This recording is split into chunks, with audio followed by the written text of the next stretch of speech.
Mine, congratulations into the quarterfinals, beating Ross Smith. Just sum it up for us. I'm feeling good. It's my second TV quarterfinal this year, UK Open, and now this. I want to go one more, or maybe 3, is it? You know, I want that picture of my wife on the stage.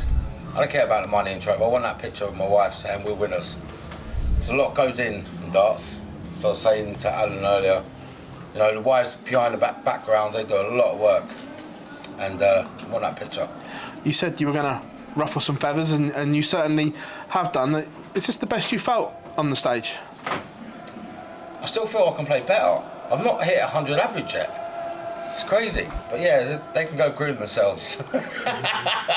But yeah, look, it is what it is. I'll beat whoever's in front of me. If I'm behind, I'll bulldog it. If not, I'll just try and get my job done. This will be your third TV quarterfinal. What can you take from the other 2 to try and put that right on Friday? Just win. I can't have more preparation. I've had loads of Europeans, loads of other competitions. It's got to be done in the next 3 competitions. Hopefully this one and the next one, but you know, I'll take this one. Look, you're smiling again. You're loving this, aren't you? Because I know you explained before that what you've been through. Now you're out the other side. It's just like a breath of fresh air and a release for you. Oh, it's not over yet. My wife's still got to go through a couple of things, but it's good. The main stuff's gone. It's all prevention stuff now, but you know, she's a trooper, I'm a trooper. We're fighters. We want a nice little house in Portugal or something to retire. Maybe in 5-10 years. I ain't doing this forever, I'll tell you that.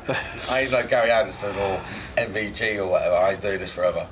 Mike, congratulations. Cheers, pal. Martin, you sort of touched on it there. What are you going to learn from those previous quarterfinals in the UK Open and in the Grand Prix?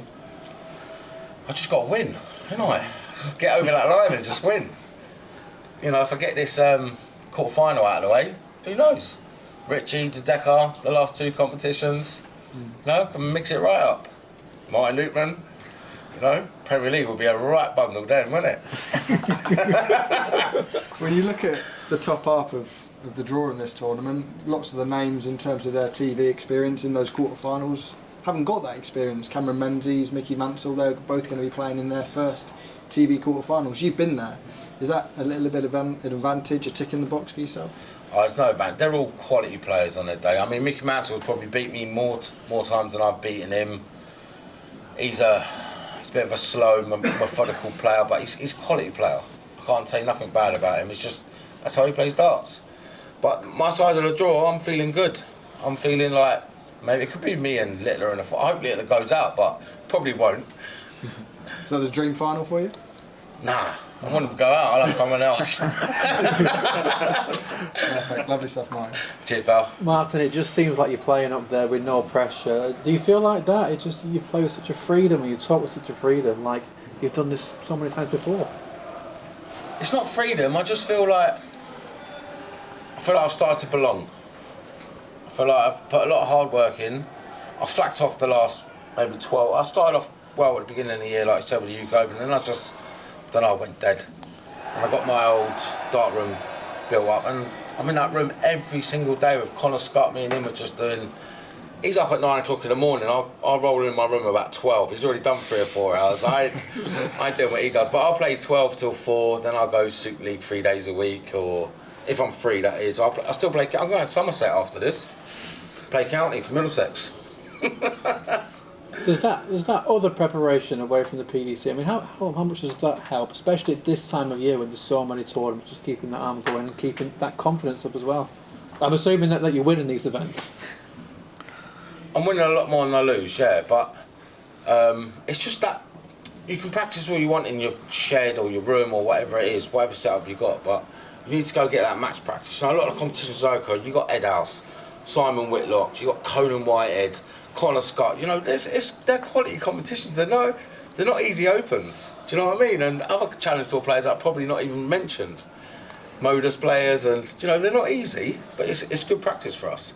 When you look at the people left in this tournament, and you look at yourself as well, how dangerous is Martin Lukeman compared to everybody else? Because you're looking real good up there. And you say you're still much to come. I'll just play whoever's in front of me, and you want a war, let's go. Martin, huge well done. Thanks very much. Cheers, boys. Martin, you just touched on it there, but obviously Dideka, Ed House, in your half, you've got two people who haven't been to quarter-final. You with quarter-final experience, but not further on. What do you think, from your perspective, is changing in the world of darts that we're seeing so many new players coming through and breaking those quarters, semi-finals, and even winning stuff? Our standards are getting better. There's not that 1, 2 or 3 players that are dominating no more.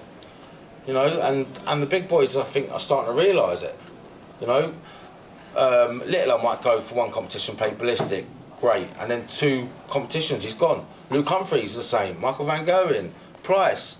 You know, they're realising now, us boys, that one match, you're game. We might lose the next match, beat them, but, you know, it's game. Do you think it might, obviously you'd made a little joke there on the Premier League, but do you think with how wide open it is, do you think the format might need a change in a few years' time to get more players in? I think eventually, if it keeps going like this, if you got, maybe you get 5, 6 different winners in the majors that ain't in the top, you're going to have to go top 8 players, aren't you, for the Premier League? Regardless what happens. You're just going to say, right, top 8, you're in. Me personally, that's what I think, because you worked to that, don't you? Congratulations. Cheers, mate. Thank you.